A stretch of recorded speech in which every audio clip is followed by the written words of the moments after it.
Ce bulletin d'information vous est présenté par votre Caisse populaire Desjardins de Saint-Raymond-Sainte-Catherine, qui est fière de mettre en valeur les initiatives des gens d'ici.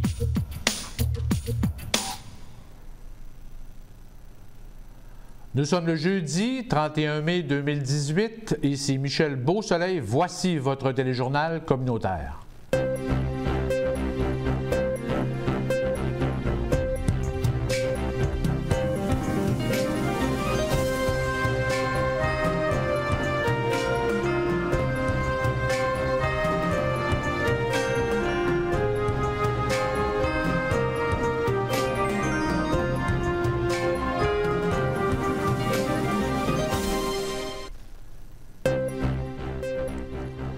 Au menu cette semaine, Christian Hébert est devenu le candidat du Parti québécois dans Portneuf. Nous avons une entrevue à vous proposer. L'Association des personnes handicapées de Portneuf amorce un partenariat avec l'entrepreneur général Bâtiment Haut Niveau, situé dans le parc industriel de Saint-Raymond. Les fêtes gourmandes de Neuville et le championnat national de motocross de Deschambault reçoivent 60 000 $ en subvention. Nous avons une entrevue avec le propriétaire de la piste de motocross, Daniel Thibault. Nous recevons en studio la présidente du syndicat de l'enseignement de Portneuf, Isabelle Paulin. Et sur la scène culturelle, vous entendrez des extraits du spectacle du Chœur Allegro et une prestation de la jeune auteure, compositrice et interprète de Saint-Raymond, Joanie Laliberté. Bonne émission.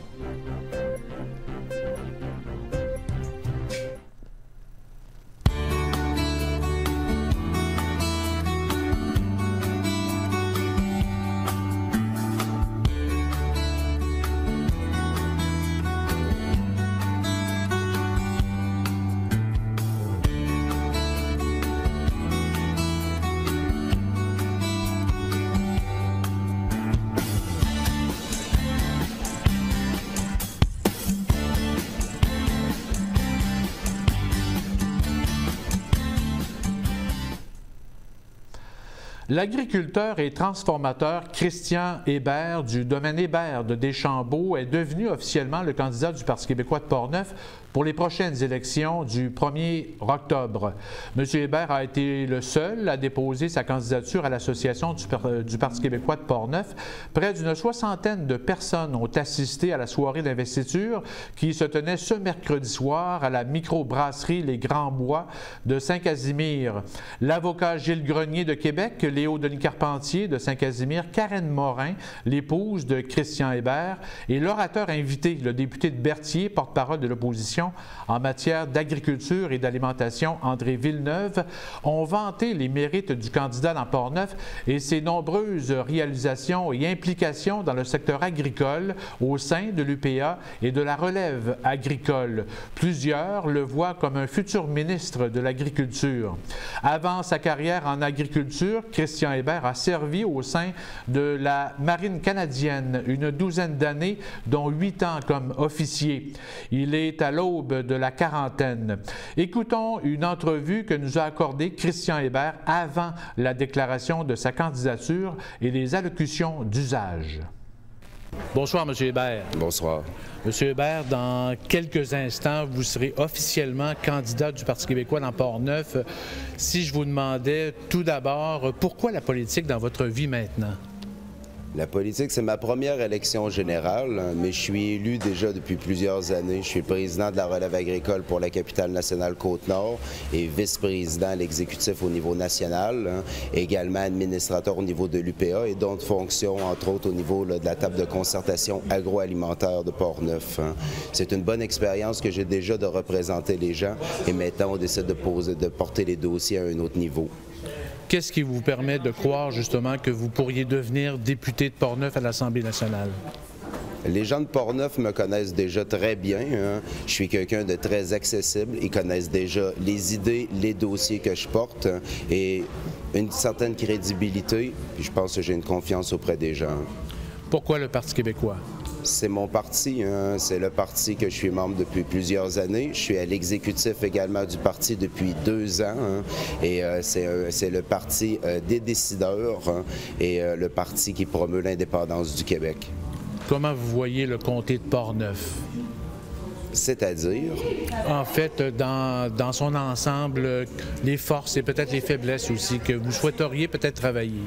On est en zone rurale, près de 700 fermes à travers la MRC de Portneuf, qui est le premier secteur économique avec l'industrie, un grand moteur d'emploi également.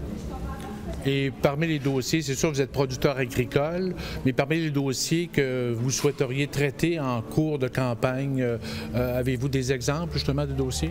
Oui, on a plusieurs dossiers. Vous dites producteur agricole, mais producteur agricole, on vit dans Portneuf. C'est pas juste nos entreprises, mais on l'habite Portneuf. On a des priorités. Vous dire que la priorité serait la santé, c'est évident. C'est le choix de société qu'on a fait. Près de la moitié de notre budget là-dedans. Une meilleure gestion serait très bien. Et au niveau de l'électrification des transports, je vais en parler tout à l'heure. Souvent des choses simples, mais il suffit de changer l'alimentation en courant au niveau des entreprises pour mettre des bornes électriques, puis éventuellement les véhicules puissent être électriques, puis c'est aussi un apport au niveau de l'agritourisme dans la région. Oui, en termes d'équipe, qui travaille avec vous? Vous êtes une équipe, en fait, vous avez défini votre plan de match, j'imagine, d'ici le jour J, si on veut? Oui, on a toute une super équipe, des jeunes jusqu'à la doyenne du Parti québécois dans Portneuf comme bénévole. Monsieur Morin, Gaston Morin, c'est notre directeur des bénévoles. Bien sûr, on a notre présidente de l'association de comté, notre bombe atomique Annie Morin. Également Michel Labrie, la présidente, ma directrice de campagne, Monsieur No, mon agent officiel, Alexandre Maxime pour les réseaux sociaux. On a une forte équipe et de tous les âges. Quelle stratégie vous allez développer justement pour aller chercher le vote dans Portneuf? Par nos bénévoles et se faire connaître. Il suffit de parler aux gens qui apprennent mon expérience, comment je travaille, puis je pense que j'ai la crédibilité pour bien représenter les gens de Portneuf. Oui. Si on revenait au dossier agricole, qu'est-ce que vous souhaiteriez améliorer dans le secteur agricole dans Portneuf? Dans Portneuf, différents dossiers. C'est sûr qu'une des préoccupations de tous les agriculteurs et depuis longtemps est au niveau de la taxation foncière. On en entend parler et depuis des années, il n'y a rien de réglé. Ça reste un enjeu de masse, mais aussi au niveau de l'agrotourisme. Et je pourrais vous en sortir 50 exemples comme ça. On est dynamique sur tous les dossiers. Oui, et vous allez vous promener, en fait, vous allez faire le tour du comté au cours des 5 prochains mois? Ou, Sans arrêt, de l'est à l'ouest de Portneuf, on va être présent en tout temps. Vous allez réussir à laisser de côté un peu vos productions, quand même, une production importante du côté des Chambeaux?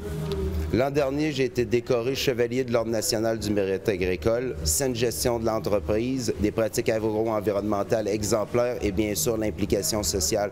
Au niveau de la saine gestion de l'entreprise, ça inclut également la pérennité de l'entreprise et j'ai une excellente équipe pour prendre la relève. Oui.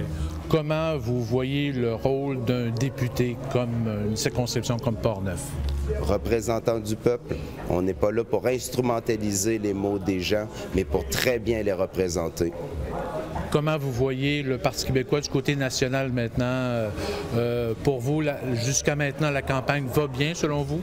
Une équipe très forte, motivante. On n'a jamais vu autant de têtes. La fin de semaine dernière, c'était le Conseil national et de voir les représentants, les candidats à travers le Québec, c'est très impressionnant. Ça couvre tous les secteurs et tous les enjeux de notre société. Qu'est-ce que vous retenez justement de ce congrès que vous avez vécu dernièrement du côté du Parti québécois? L'extrême motivation de notre chef, Jean-François Lisée, toute une tête. Probablement de tous les représentants politiques, l'individu le plus stable, un ancien doyen d'université, un grand intellectuel, mais aussi une personne qui est proche des gens, près des écouter et qui a un dynamisme incroyable et un sens de l'humour que même moi, j'ai pas. Oui. Croyez-vous justement qu'il sera présent dans le comté en cours de campagne? Oui, au courant de la prochaine semaine, sans faute. Le chef, en fait, du Parti québécois? Oui, on attend une confirmation de la date. Oui. Et ce soir, en fait, là, ce sera... Même si vous permettez que je rajoute, même, on est des gens qui est très proches de l'éthique. Était prévu au niveau des agendas une visite du chef hier, mais c'est pas quelque chose que nous autres on fait. L'investiture est à soir, on représente les membres et c'est pas pour des dédales administratifs qu'on ne respecte pas nos codes d'éthique. Oui. Qu'est-ce qu'on ressent ce soir, justement, à l'aube de l'investiture officielle? Vous sentez-vous nerveux ou fébrile? Ou, À la fébrilité à plein. Oui. Alors, Christian Hébert, merci beaucoup de cet entretien puis bonne campagne électorale. C'est un plaisir, merci. Il faut dire que Christian Hébert a soutenu les personnes présentes hier soir pendant plus de 40 minutes dans un discours bien préparé. Pour sa part, le député de Berthier, André Villeneuve, a rappelé l'importance de préserver la démocratie par l'implication citoyenne. Et l'exercice de cette soirée en est un bon exemple. On l'écoute. C'est l'implication citoyenne. C'est ce que vous faites aujourd'hui ce soir en étant présent à cette assemblée-là. À cette assemblée-ci. Et je sais que vous le faites de toute façon dans le quotidien de votre vie. Vous êtes impliqué dans un comité ou 2 comités ou 8 comités ou 10 comités. Alors, je ne sais pas moi non plus où il prend toute cette énergie-là, Christian. Alors, c'est vraiment cette implication citoyenne-là qui fait vivre la démocratie. Et il ne faut surtout pas lâcher. Il faut continuer à s'impliquer, il faut continuer à s'occuper de notre démocratie. Vous le savez comme moi, vous voyez ce qui se passe dans certains pays d'Europe présentement. Vous voyez ce qui se passe là. Écoutez, la Catalogne, on ne peut pas ne pas penser à la Catalogne, qui sont vraiment, ils essaient vraiment de devenir un pays, eux aussi. Puis on va arriver avant eux. Moi, je pense qu'on peut faire le pari, là, on va y arriver avant eux, parce que je leur souhaite évidemment, mais je pense qu'on va y arriver incessamment. Il va falloir continuer à travailler très fort. Donc cette démocratie-là, il faut l'entretenir, il faut la garder vivante, et c'est ce que vous faites ce soir. Soulignons que la présidente de l'Association du Parti québécois dans Port-Neuf, Annie Morin, sera candidate à l'investiture du PQ dans la circonscription de Charlesbourg. Il ne reste maintenant qu'à connaître le ou la candidate du Parti libéral du Québec dans Port-Neuf, à moins d'une candidature indépendante ou d'un autre parti politique en règle, pour faire son choix lors de l'élection générale du 1er octobre prochain. Jusqu'à maintenant, Vincent Caron est candidat de la coalition Avenir Québec, Christian Hébert pour le Parti québécois et Odile Pelletier pour le Parti Québec solidaire. Les administrateurs de l'Association des personnes handicapées de Port-Neuf, l'APHP, ont souligné cette semaine l'arrivée de la nouvelle directrice générale depuis janvier dernier et que nous avons connue en studio il y a 2 semaines, Marie-Josée Gay, et annoncé le partenariat avec l'entrepreneur Général Bâtiment au Niveau, une entreprise familiale qui se spécialise dans les travaux adaptés sur mesure implantée dans le parc industriel numéro 2 de Saint-Raymond depuis l'été dernier. Le propriétaire et président de Bâtiment au Niveau, Patrick Berthiaume, a fait de cette spécialité une cause sociale et en connaissance de cause. On l'écoute. Mon fils a eu un grave accident qui a nécessité des soins réguliers à l'IRDPQ de Québec et au Centre Cardinal Villeneuve. Depuis toutes ces années, nous avons constaté un fort besoin d'adaptation pour les enfants, pour les adultes, les personnes âgées, les accidentés et les gens atteints de maladies dégénératives. Malheureusement, nous avons également constaté que les gens étaient démunis devant les besoins d'adaptation et c'est à ce moment que nous avons décidé de développer ce créneau. Une entente d'1 an a été conclue entre l'entrepreneur et l'APHP. L'entreprise versera 3 % des profits d'un projet lorsque ce projet aura été référé par l'association et que l'APHP sera visible lors de la signature du contrat. Les membres de l'APHP pourront aussi profiter d'un rabais sur les travaux réalisés par l'entrepreneur. Par ce geste, M. Berthiaume entend soutenir la mission de l'organisme et inviter les commerçants à voir les bénéfices au lieu des coûts pour adapter leur lieu. Il ne faut pas juste regarder qu'est-ce que ça coûte pour l'adaptation, pour l'accessibilité, mais regarder qu'est-ce que ça rapporte. Et pour les résidences personnelles adaptées, c'est un investissement qui vaut la peine d'être fait pour la qualité de vie, pour son bien-être et son autonomie. En passant, j'aimerais remercier mon épouse Marie-Josée pour toute l'implication dans l'entreprise et l'implication avec Jimmy, notre fils, qui a eu l'accident. L'accessibilité aux lieux publics ou au commerce pour les personnes à mobilité réduite, que ce soit en permanence ou temporaire, comme les poussettes d'enfants, blessures en béquilles, marchettes et même pour certains types de livraisons, est souvent difficile et les lois actuelles ne répondent pas aux besoins de plus en plus criants dans le contexte du vieillissement de la population. Catherine Godet, chargée de projet en accessibilité pour l'APHP, travaille depuis près d'1 an pour que les municipalités de Portneuf adoptent des règles pour favoriser l'accès universel à leurs lieux publics. Des représentations ont été faites auprès de la ville de Donnacona dans le cadre du projet de centre aquatique de Donnacona pour prévoir un accès universel au bassin d'eau. On souhaite que la MRC de Portneuf adopte ou à tout le moins se réfère au guide d'accessibilité universelle de la ville de Québec qui répond aux différentes normes pour mieux encadrer et faciliter l'émission des permis nécessaires. Le projet de loi 155 du gouvernement du Québec, et qui n'est pas encore adopté, devrait davantage favoriser l'accessibilité universelle des lieux publics. Rappelons que la Semaine québécoise des personnes handicapées débute ce vendredi 1er juin jusqu'au jeudi 7 juin. L'APHP invite la population à une journée spéciale ce samedi 2 juin à Place Saint-Louis à Pont-Rouge. L'entreprise Adaptavie sera sur place pour promouvoir différents sports adaptés et faire bouger les gens.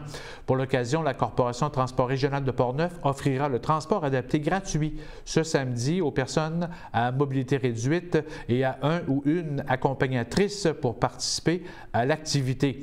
Soulignons que l'Assemblée générale des membres de l'APHP se tiendra le mercredi soir 13 juin prochain. Ce sera une occasion pour les nouveaux membres, comme les anciens, de visiter les nouveaux locaux de l'organisme à Place Saint-Louis de Pont-Rouge.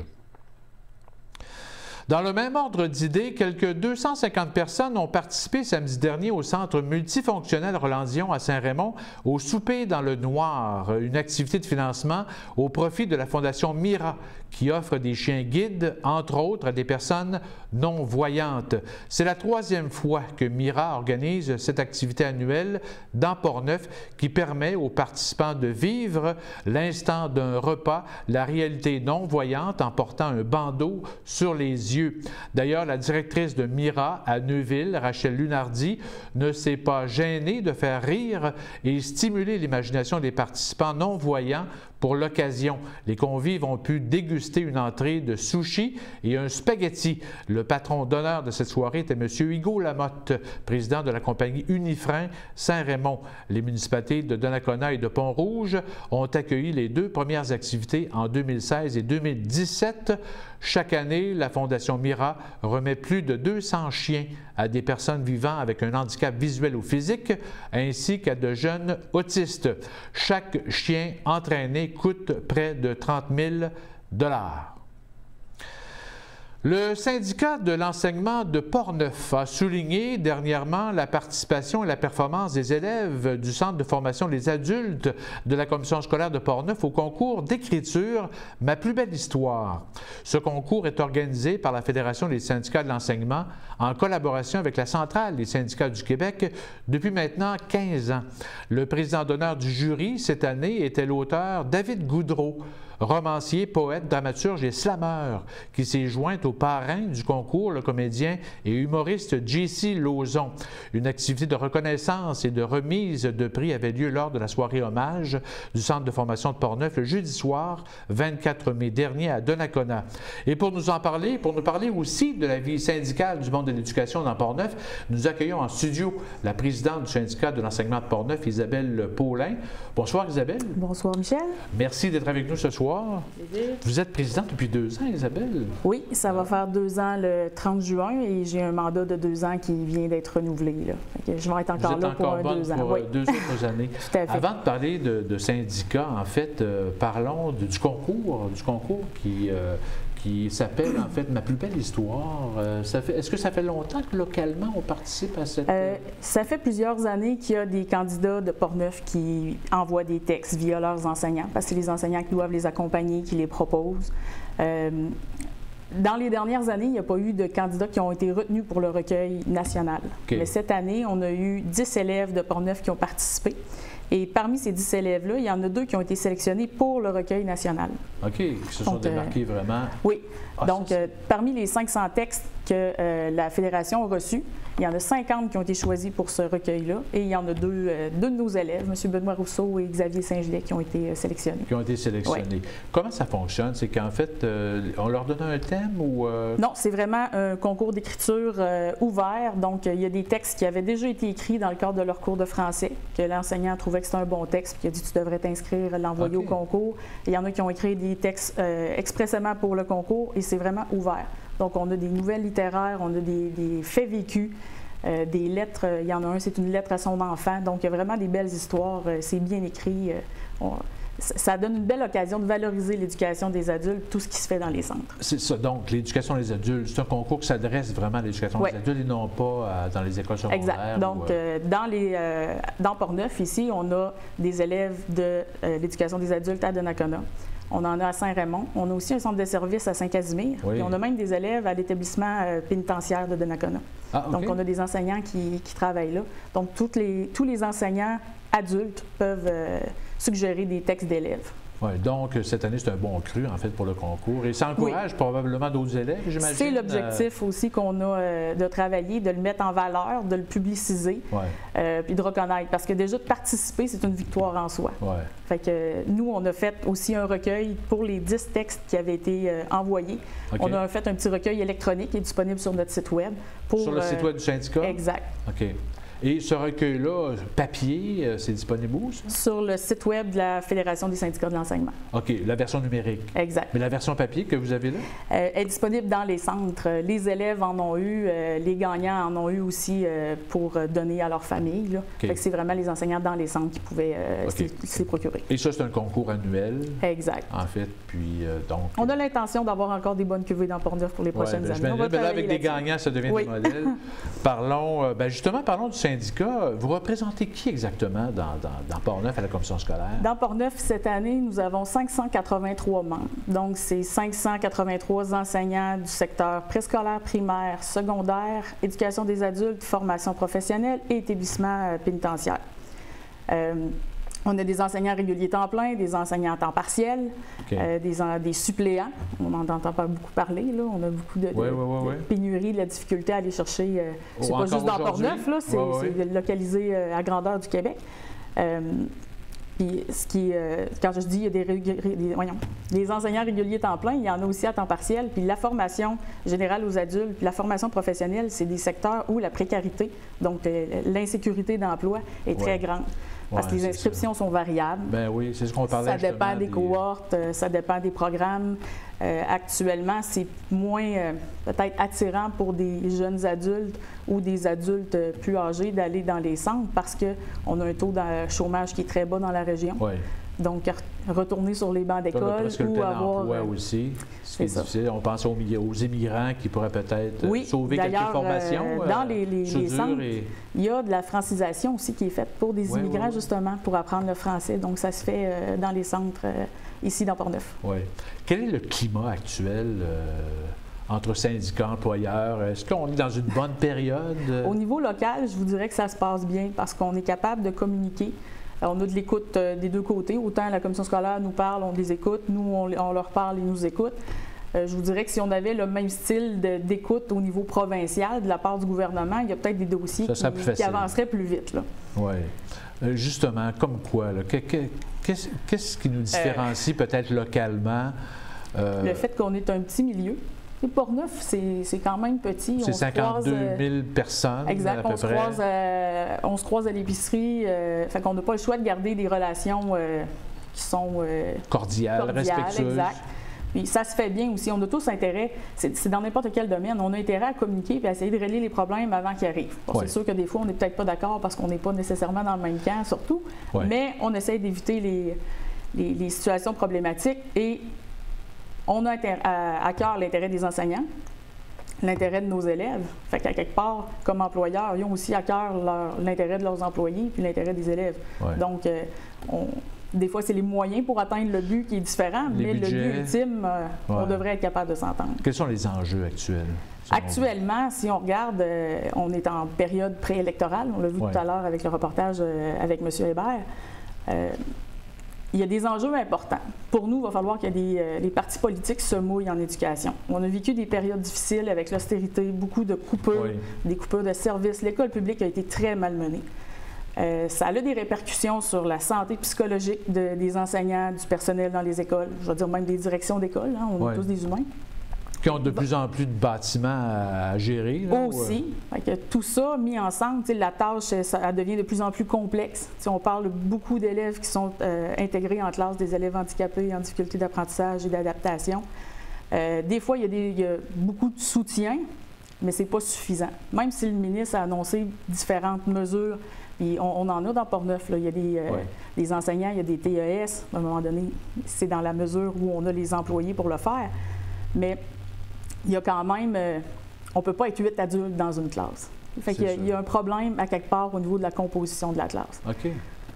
Mais ça, c'est pas juste dans Portneuf, c'est encore une fois généralisé. Mais c'est quand même une problématique très ciblée là, à ce niveau-là. Exact. Parce que si on a 26 élèves, dans les 26 élèves dans une classe de 4e année, puis des fois, juste 4e année, on est chanceux. De petites écoles, des fois, on a des 3 et 4, des 3, 4, 5, des degrés jubilés. Donc, c'est une réalité aussi typique dans certains secteurs. Rivière-à-Pierre, entre autres. Entre autres. Mais eux autres ne sont pas si pires, ils n'ont pas des grosses classes, ils n'ont pas beaucoup d'élèves. Une douzaine, je pense. C'est un défi pour l'enseignant, mais au moins, c'est pas comme si on avait une 4, 5, 6 à 26 élèves. Le défi n'est pas le même. Oui, c'est sûr.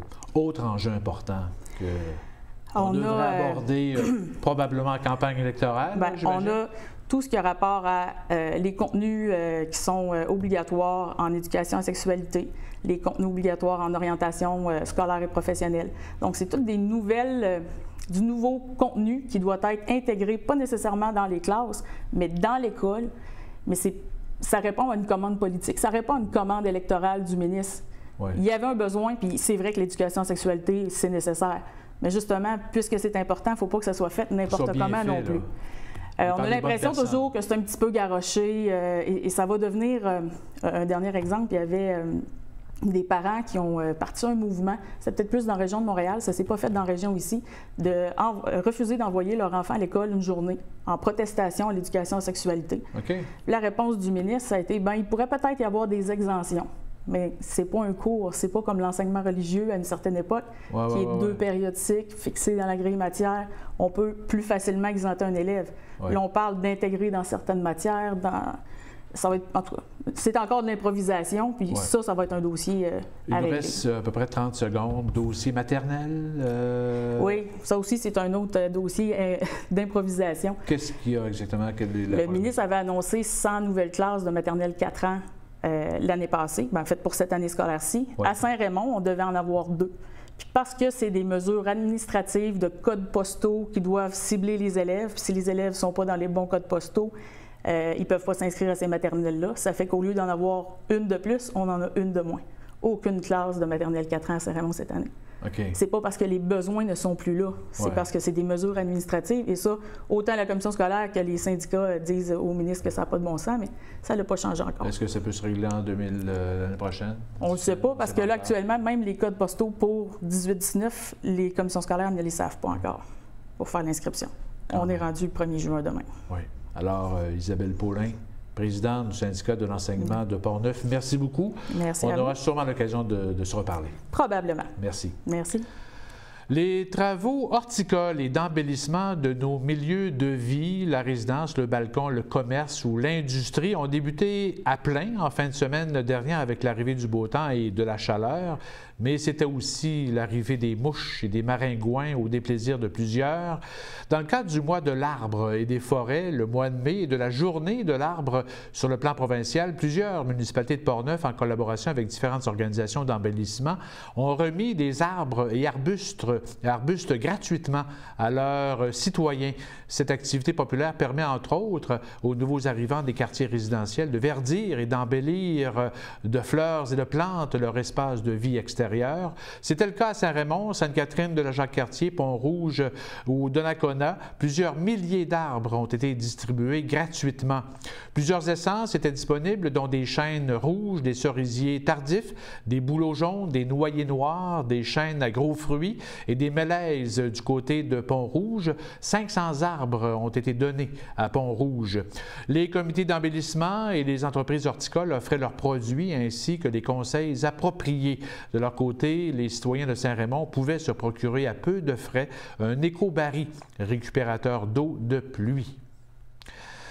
Les organisateurs des fêtes gourmandes de Neuville et du championnat national de motocross à Deschambault ont reçu du gouvernement du Québec un total de 60 000 $ en subvention pour la présentation de leur événement via le ministère du Tourisme et le secrétariat à la capitale nationale. Les organisateurs des fêtes gourmandes, dont la 7e édition se tiendra du 23 au 26 août, reçoivent 37 000 et 23 000 du côté du championnat de motocross qui aura lieu du 2 au 5 août prochain. Ces montants ont été annoncés par le député de Portneuf, Michel Matte, à la piste de motocross de Deschambault. Il faut dire que le gouvernement exige un budget minimum de 90 000 $ pour l'organisation de l'événement et une étude de provenance des visiteurs aux 3 ou 4 ans pour octroyer son aide financière. On estime à quelques 25 000 le nombre de visiteurs qui participent aux fêtes gourmandes de Neuville et 12 000 personnes durant les 4 jours du championnat de motocross à Deschambault, y compris les coureurs qui séjournent durant 7 jours et 6 nuits dans la région. Écoutons maintenant une entrevue que nous a accordée le propriétaire de la piste de motocross de Deschambault et organisateur du championnat national, Daniel Thibault. Bonjour, M. Thibault. Bonjour, bonjour. M. Thibault, nous sommes chez vous, Motocross Deschambault. Tout d'abord, décrivez-nous le site où nous sommes actuellement. La piste de motocross de Deschambault a commencé en 1977 avec un petit groupe de Saint-Marc-des-Carrières qui était dealer Can-Am, Jean-Claude Marcotte à l'époque, qui cherchait un terrain pour faire une piste de motocross. Ils ont découvert ce terrain-là. Il y avait loué ça à Mme Morin ici dans le rang.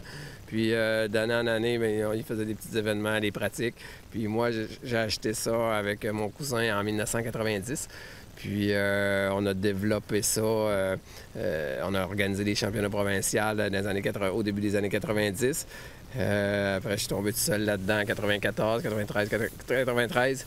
Puis là, moi, c'est ma passion. Moi, je suis coureur de motocross depuis l'âge de 14 ans.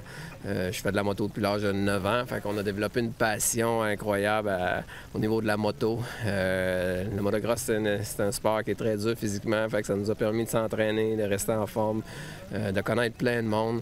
On s'est fait plein d'amis là-dedans.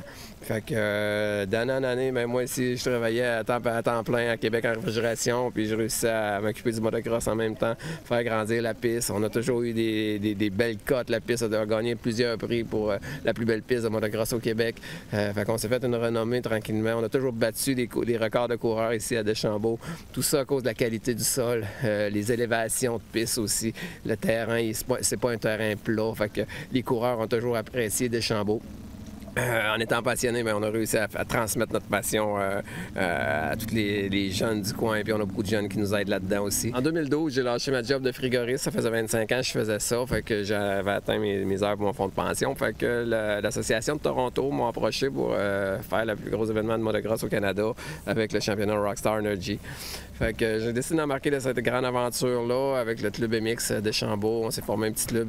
Puis le monde de l'industrie de la moto ont cru en nous au départ, entre autres Honda Canada, Motovan, pour nous aider à financer cet événement-là. Ça a connu un très beau succès en 2012, puis depuis 2012, on a le vent dans les voiles, puis on met tout là-dedans. Là. On a fait grossir le site, on a mis énormément d'argent, plusieurs 100 000 là-dedans dans l'événement, pas juste dans l'événement, mais dans les infrastructures. Fait que la piste de Deschambault se fait connaître partout au travers les États-Unis, le Canada. J'ai été passé 2 mois cet hiver en Floride, j'ai été visiter des pistes, puis les gens nous reconnaissent, puis ils disent « Wow, on était à Deschambault, on entend parler », parce que c'est télévisé partout sur Fox TV aux États-Unis, CTSN, RDS aussi pour le Canada. Fait que le site, il prend beaucoup d'ampleur, les gens nous connaissent. Puis ça nous amène du monde aussi pour nos écoles, nos camps, la location de motos. On a 40 motos Honda sur la location. On focus beaucoup sur les écoles, développer les jeunes. On a 8 professeurs ici à Deschambault. On a 14 forfaits d'école durant tout l'été. Comme à partir du 25 juin, on a déjà au-dessus de 150 jeunes qui s'en viennent suivre des cours ici à Deschambault. Des jeunes, entre autres, de 5 ans à 16 ans. Fait qu'on est en train de faire vraiment une belle relève dans le monde du motocross. Puis tout ça, c'est enseigné de façon professionnelle, de façon à avoir des gens disciplinés. Le monde du motocross, ça a changé. C'est vraiment rendu une discipline. C'est des familles qui viennent faire de la moto en famille, autant chez les femmes que chez les enfants. Fait que c'est vraiment un beau sport. Puis ça vient nous chercher, c'est vraiment le fun, l'aspect familial. Puis les gens sont friendly, les gens sont gentils, ça s'entraide entre eux autres. On a une fédération qui est en haut de nous autres aussi, la Fédération des motos hors route, la FQMHR, on est un regroupement de parcs de motos comme le nôtre, qui nous aide aussi beaucoup là-dedans financièrement au niveau de la sécurité, l'achat de clôture, des choses comme ça. Fait qu'on est bien encadré. Oui. Qu'est-ce qui fait justement la force du site ici à Deschambault par rapport aux autres sites? Bien, entre autres, premièrement, c'est géographiquement, Deschambault est très, très bien placé entre Québec et Trois-Rivières. On est à 3 minutes de l'autoroute. On a des motels proches, des restaurants. Ça, c'est une chose importante au niveau du national. L'aéroport de Québec est proche aussi. C'est un critère important. Puis, après ça, comme je disais tantôt, c'est la qualité du sol, la qualité du site, les élévations de piste. C'est une piste qui est rapide. C'est une piste de national. Le motocross, t'as 2 types de pistes, en gros. T'as des pistes supercross puis des pistes nationales. Les pistes supercross, c'est une piste qui a juste des sauts. T'as l'entre-deux. Il y en a qui ont beaucoup de sauts puis un peu de naturel. Mais pour faire des championnats nationaux, puis les vrais coureurs de motocross aiment, ça prend des pistes rapides, pas juste des sauts. Puis à Deschambault, c'est ce qu'on a. C'est la largeur du site aussi des pistes. Puis la qualité du sol, comme je disais, le sable, on a encore transporté plusieurs milliers de tonnes de sable l'automne passé. On a travaillé jusqu'au 14 décembre l'année passée on a minimum 1500 voyages de sable de remis sur la piste pour que quand il pleut, que les terrains se drainent mieux. Les stationnements, l'espace de stationnement ici, on a mis énormément d'argent là-dessus pour que les coureurs, les équipes de course, parce que les équipes de course, c'est des équipes de course c'est avec des camions de 500-600 000. C'est important qu'ils soient bien stationnés dans le gravier et non dans la vase. Fait qu'on a mis énormément d'emphase. Fait que tous les gens arrivent ici à Deschambault et ils me disent tout wow, c'est propre. Puis les clôtures de sécurité. La sécurité est importante. C'est une chose qui est très importante ici pour nous autres à Deschambault. La sécurité des spectateurs, la sécurité des coureurs. Fait qu'on met beaucoup d'énergie là-dessus. Les passerelles, les tours, les vues d'observation. C'est vraiment un site qui s'en vient vraiment complet, là. On est en train de développer de quoi d'unique au Canada. Pas au Québec, mais au Canada. Tout le monde le dit. Hier, j'avais un coureur de Floride. Entre autres, hier, on se relève du premier provincial de l'année qui était ici. Hier, on avait 500 coureurs. Puis, il y avait un petit gars de la Floride qui était ici. Puis, il dit « Wow! » Il dit « C'est donc bien rendu hot, site. » Il était déjà venu, lui, ce gars-là, dans les années 90. Puis, il dit « T'as rien envie à aucun site aux États-Unis. Ça fait partie des plus beaux. Ouais. » Fait que c'est le fun de se faire dire ça, puis ça nous encourage à continuer. Puis c'est toujours la question d'argent. On réussit à trouver du financement, entre autres, le matin, avec l'annonce qu'on a eue du ministère du Tourisme. Ouais. Le député, toutes les sources gouvernementales qui nous aident, c'est vraiment motivant à continuer. Oui. Parlons maintenant du championnat national de motocross. Décrivez-nous l'événement, l'achalandage et tout. Ouais, l'événement, c'est ce qui fait que Deschambault est le plus gros événement au Canada, c'est pour une chose.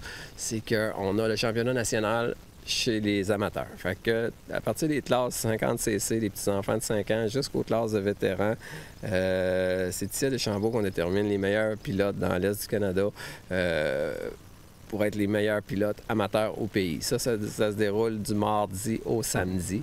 Fait que les gens viennent passer la semaine à Deschambault. Fait que ça fait que cet événement-là est grandiose. Puis on a le championnat national chez les femmes. On a le national chez les femmes le samedi. Puis le dimanche, bien, c'est le grand cirque de la Formule 1 qui est ici avec les équipes de course. On a 25 000 $ en bourse. C'est vraiment le happening le dimanche avec les vraies équipes, les gros noms de coureurs. Oui. Et on peut attirer combien de visiteurs et de où à peu près? Bien, il y a 2 ans, on a fait faire une étude d'achalandage de provenance qui a sorti vraiment des beaux chiffres là-dedans. On a eu 12 000 excursionnistes durant toute la semaine. Fait que la journée du dimanche, c'était peut-être à peu près 7 000 personnes, mais durant la semaine, on a d'autres visiteurs qui viennent. Puis on a 96 % des gens qui viennent de l'extérieur de Port-Neuf, qui amènent de la Nouvelle-Argent dans Port-Neuf. On a seulement 6 % de personnes qui viennent de l'intérieur de Port-Neuf. Fait que ça, les commerçants aiment ça parce que ça emmène de la Nouvelle-Argent dans Port-Neuf. On a 200... L'étude de marché a prouvé qu'on génère environ 262 000 de retombées économiques durant juste cet événement-là. Fait que c'est vraiment des beaux chiffres pour ça. C'est vraiment intéressant pour Port-Neuf. Oui. Et peut-être en terminant, nous sommes à la fin du mois de mai. Vous avez déjà eu une première compétition. Jusqu'à quand? Vous prévoyez combien de compétitions durant la saison et jusqu'à quand? Bien, les compétitions, on fait juste le provincial au début de saison. Ils ont choisi encore une fois Deschambault pour faire le premier provincial de l'année. Ils savent qu'on est sur la coche, qu'on est une organisation sérieuse, puis on commence sur le bon pied la saison. Tu as une dizaine de courses provinciales au Québec, mais qui se fait ailleurs que Deschambault. Puis après ça, j'ai des petites courses régionales que je vais faire des fois le mercredi soir. On a une petite série régionale de courses amicales avec des coureurs de la région.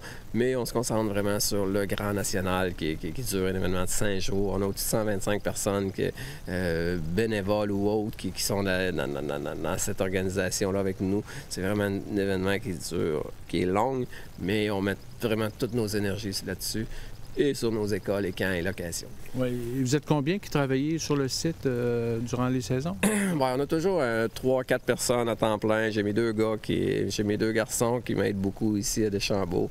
Après ça, j'ai deux autres gars de Québec qui sont toujours ici aussi. J'ai un autre monsieur de Deschambault qui est toujours avec moi. On a toujours 5-6 personnes qui travaillent toujours sur le site.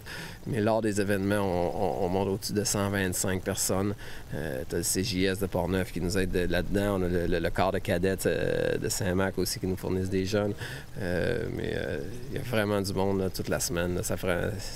C'est ça qui fait le succès d'un événement, la communication. Puis entre autres, les bénévoles, c'est tous des passionnés de moto qui viennent, qui sont ici. Fait que quand il arrive le temps de prendre des décisions, les gars, ils savent de quoi ils parlent. Puis on a vraiment une équipe incroyable, vraiment une belle équipe. Oui. Alors, Daniel Thibault, merci beaucoup. Bien, merci beaucoup. Là. Les citoyens de Donnacona étaient invités ce dimanche 27 mai à un après-midi porte ouverte de leur hôtel de ville nouvellement rénové au coût de près de 2 700 000 $. Les élus, la direction générale et les employés se sont prêtés à l'exercice de guider les visiteurs. Rappelons que les quelques 20 employés de la municipalité de Donnacona ont retrouvé leur lieu de travail à la fin du mois de décembre 2017 après près de 8 mois de séparation, le temps des rénovations. L'hôtel de ville est maintenant plus fonctionnel et accessible aux personnes à mobilité réduite. Toujours à Donnacona, le souper gala hommage aux bénévoles de la municipalité se tenait à l'aréna de Donnacona le vendredi 25 mai dernier. Tous les organismes bénévoles de Donnacona étaient invités à déposer leur candidature et un jury a été mandaté pour choisir les organismes qui se sont le plus démarqués durant l'année 2017. Un Donnacœur a été remis à chacune des organisations gagnantes. Ainsi, le relais de la pointe des Écureuils a été retenu dans la catégorie développement exceptionnel. La fête de la pêche du club chasse et pêche a été reconnue l'événement spécial de l'année 2017 et l'activité activité le Café Tricot au relais de la Pointe aux Écureuils. Seul dans sa catégorie a obtenu le Donnacœur dans la catégorie Initiative citoyenne. La ville de Donnacona a aussi souligné les 15 ans du Jardin communautaire de Donnacona et du Club Patrimoine et Musique, ainsi que les 25 ans du Club La Flèche de l'Archer et de l'Escadron 550 des Cadets de Donnacona, en plus des 50 ans de l'Ouvroir de Donnacona et du Club de patinage artistique de Donnacona. Finalement, le Donnacœur coup de cœur bénévole du jury a été décerné à Mme Diane Germain-Lavallée, présidente de l'organisme L'Ouvroir de Donnacona depuis 2015. L'organisme fait le triage et la vente de vêtements usagés pour toute la famille et autres articles. L'activité communautaire et pastorale annuelle à Saint-Raymond, célébrons les naissances, pilotée par l'homme d'affaires retraité et chevalier de colon Jean-Marie Plamondon, en collaboration avec La Fabrique, se tenait dimanche dernier, 27 mai, en l'église de Saint-Raymond. Il s'agissait de la 9e édition qui permet aux parents qui ont fait baptiser leur enfant durant la dernière année de se réunir, premièrement en église, pour une cérémonie suivie d'un repas du midi offert gracieusement au centre multifonctionnel Roland-Dion. Près d'une trentaine de familles ont pris part à l'activité. Les actualités culturelles et communautaires après la pause.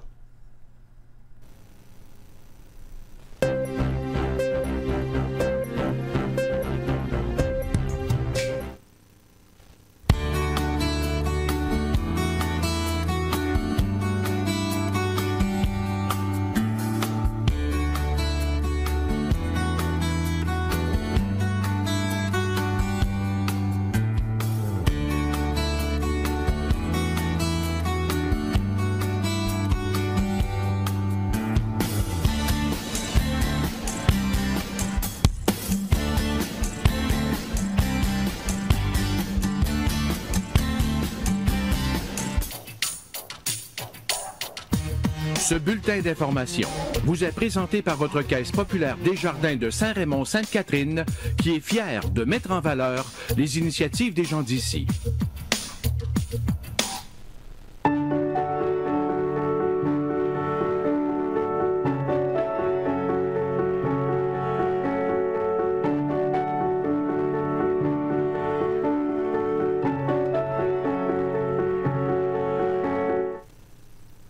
Tout d'abord, les membres du chœur Allegro de Pont-Rouge tenaient le dimanche 27 mai dernier leur concert en cinématoscope en l'église de Pont-Rouge. Le chœur Allegro est composé d'une cinquantaine de membres provenant de Pont-Rouge, mais aussi de Saint-Raymond, Saint-Basile, Donnacona, Neuville-Cap-Santé ou Sainte-Catherine de la Jacques-Cartier.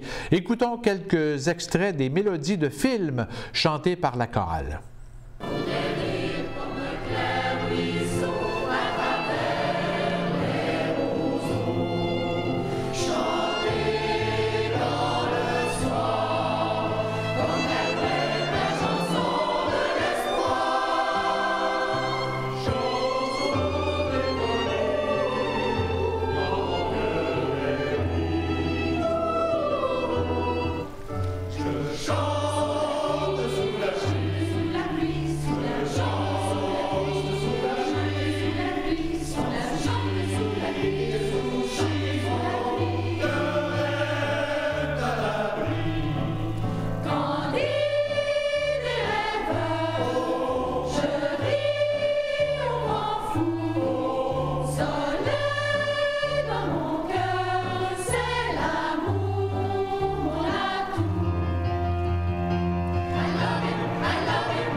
Parmi les activités culturelles à venir ces jours-ci et ces prochaines semaines, notons ce vendredi 1er juin, spectacle de Patrice Michaud à la taverne de Saint-Casimir. Le nouveau spectacle, le grand Jukebox Karaoké, présenté par l'École de musique de Deschambault ce samedi 2 juin à 19h au théâtre Élise Paré.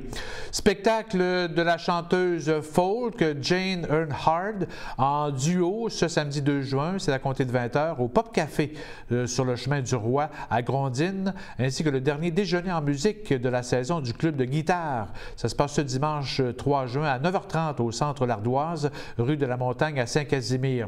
Spectacle de Mario Jean, ça se passe au centre multifonctionnel à Saint-Raymond le samedi 9 juin prochain. Et spectacle Secret de mon jardin au vieux couvent de Neuville les 15 et 16 juin, présenté par la corporation Espace Art Nature, ainsi que l'inauguration de l'exposition Sortie du bois au vieux presbytère de Deschambault et au moulin de la Chevrotière du 16 juin au 30 septembre. Le spectacle Hommage à Tijan Carignan, ça se passe au centre multifonctionnel à Saint-Raymond, aussi le samedi 16 juin. Et un rappel pour le théâtre de Pont-Rouge qui fête son 30e anniversaire avec la comédie La Cage aux Folles pour 11 représentations jusqu'au 16 juin. Et pour terminer cette chronique culturelle, écoutons une prestation de la jeune auteure-compositrice-interprète de Saint-Raymond, Joanie La Liberté, suite au point de presse il y a 3 semaines, annonçant la programmation culturelle de cet été, dont les rendez-vous du Pont-Essier à Saint-Raymond. Joanie nous chante une de ses compositions en anglais intitulée « I Am ».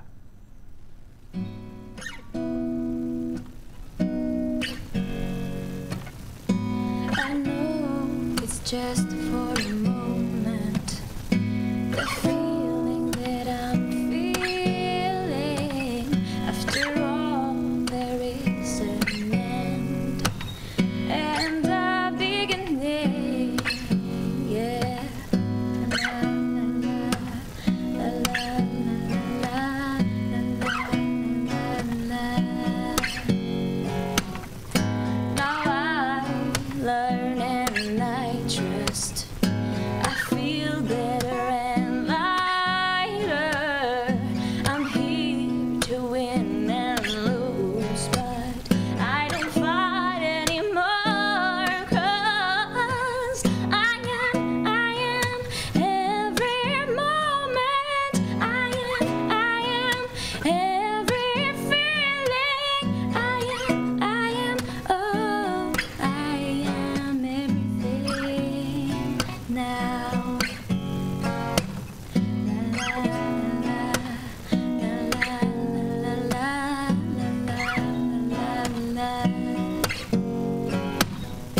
I learned to be myself in the vastness of this world, and now I ain't gonna let myself going down.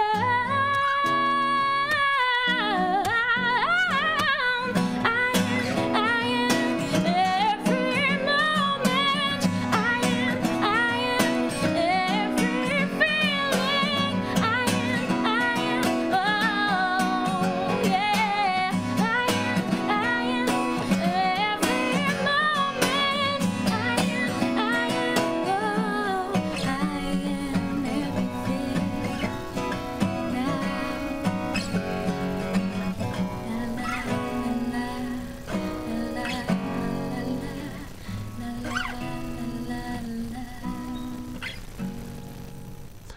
Joanie La Liberté sera sur la scène du Pont-Essier le jeudi soir 12 juillet. Elle partagera la scène avec Amélie Dumont dans le cadre du spectacle de la Relève. Les travaux de reconstruction du pont situé sur le chemin du lac Simon, au-dessus de la décharge du lac Simon à Saint-Léonard-de-Portneuf vont débuter ce lundi 4 juin jusqu'au début du mois d'octobre. Le pont actuel, construit en 1974, sera démoli pour être remplacé par un pont de type portique, ce qui permettra de lever la restriction de charge en vigueur. Un pont temporaire sera aménagé à proximité et contrôlé par des feux de signalisation en tout temps pendant les travaux. La limite de vitesse sera réduite à 30 km/h.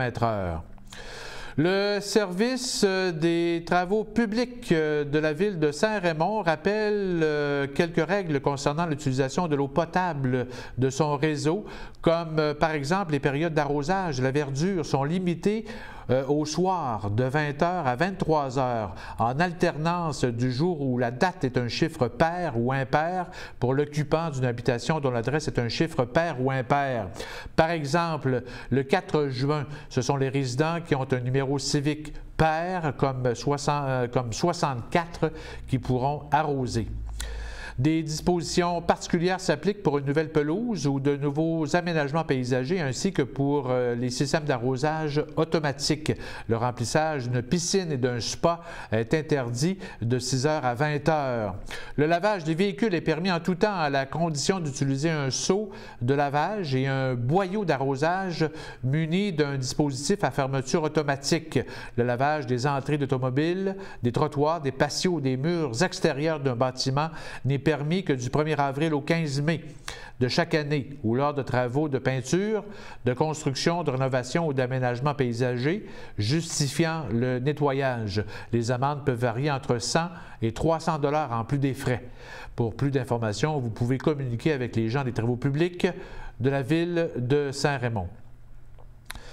L'Association Chasse et Pêche de la rivière Sainte-Anne à Saint-Raymond invite les familles à l'édition 2018 de la Fête de la pêche qui se tiendra les samedis et dimanches 9 et 10 juin prochains.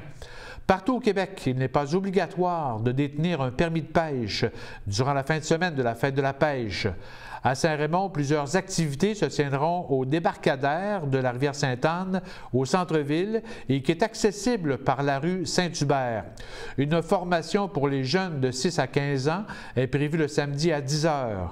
Les inscriptions sont limitées à 50 personnes et les apprentis pêcheurs recevront une canne à pêche ainsi qu'un permis de pêche valide jusqu'à ses 18 ans. Les inscriptions sont gratuites et peuvent se faire en ligne sur la page Facebook de l'association. De la pêche en vivier le samedi, tournoi de pêche familial les samedis et dimanches et le rallye familial le dimanche en collaboration avec la CAPSA figure également dans la programmation de la Fête de la pêche à Saint-Raymond. La 8e édition dans Port-Neuf du défi Tête rasée Leucan aura lieu à l'Hôtel de Ville de Pont-Rouge ce dimanche 3 juin de 10h à 13h30. Près de 50 personnes se feront raser le crâne pour démontrer leur soutien envers les enfants atteints de cancer. Ce sera le cas des coprésidents d'honneur, messieurs Étienne Plamondon, directeur de Hyundai Saint-Raymond, et Martin Côté, propriétaire de Garage Martin Côté, ainsi que Joël Junot, ex-joueur de hockey professionnel et ambassadeur de l'événement. Les enfants porte-parole survivants du cancer, Anthony Côté de Donnacona, Jade Gagnon de l'École Personnage et Justin Germain de Cap-Santé seront aussi sur place. Le porte-parole provincial du défi Tête rasée Leucan est l'humoriste Dominique Paquette. Les sommes amassées permettent à Leucan d'offrir des services aux familles de la région, en plus d'être le principal bailleur de fonds de la recherche clinique qui a fait passer le taux de survie de 15 % à 82 % en 20 ans. Pour plus de détails, vous pouvez consulter le site web de l'organisation. Ce samedi 2 juin, à la Maison des Générations de Cap-Santé, se tiendra la 8e édition de l'activité reconnaissance auprès des responsables d'un service de garde en milieu familial reconnu par le Centre de la petite enfance, le Kangourou. On en compte 90 responsables répartis dans l'ensemble des municipalités de Port-Neuf. Cette activité a lieu maintenant aux 2 ans. Les dirigeantes du CPE remettront des mentions honorifiques à 35 des 90 responsables après 5, 10, 15, 20, 25 ans et même pour certains 30 ans de service auprès des enfants et leurs familles. On profitera aussi de l'occasion pour promouvoir la semaine des services de garde qui se terminera ce samedi 2 juin. C'est sous le thème « Hop, je grandis » que se déroule cette semaine spéciale en 2018. Un mot pour dire que le coureur à pied kényan qui a pulvérisé le record du demi-marathon au début du mois de mai à Lévis sera de la course du maire de Donnacona ce dimanche 3 juin. Le Kényan s'est engagé à courir le 1 km pour encourager la jeunesse et il courra aussi le 5 km. Ézéchiel Kipsan, âgé de 21 ans, est arrivé à Québec le 16 avril pour un séjour de 5 mois. Et cet espoir olympique à base des fonds aux jeunes Rwandais et Kenyans du milieu extrêmement défavorisé pour aller à l'école, se loger et se vêtir. Et peut-être juste un petit mot pour dire que les 22e journées de la culture qui se tiendront les 28, 29 et 30 septembre prochains. Et cette année, les mots sous toutes leurs formes sont à l'honneur. Ceux qu'on chante, qu'on écrit, qu'on tisse, qu'on chuchote, qu'on crie, qu'on partage. Alors on peut célébrer les mots à sa manière et selon sa discipline. Et en s'inscrivant dès maintenant aux activités, vos activités en fait sur le site web des Journées de la culture, vous êtes assuré de recevoir gratuitement les trousses, guides et outils d'autopromotion, tout le nécessaire en fait pour bien préparer vos journées. Alors ça complète Info CJSR pour cette semaine. Merci à Stéphane et Philippe à la régie, à Tony à la caméra. Merci de nous suivre à chaque semaine via la télé et aussi sur le web. On se laisse avec des images du complexe restaurant McDonald's, station-service à Pont-Rouge, actuellement en construction et dont l'ouverture est prévue en juillet prochain. On se laisse aussi avec des images de l'Opti-Tour du Club Optimiste de Saint-Raymond. C'est une promenade des jeunes à vélo dans des rues de Saint-Raymond et aussi des images de la 11e édition de l'événement Saint-Ubalde en fête. Alors, bonne semaine!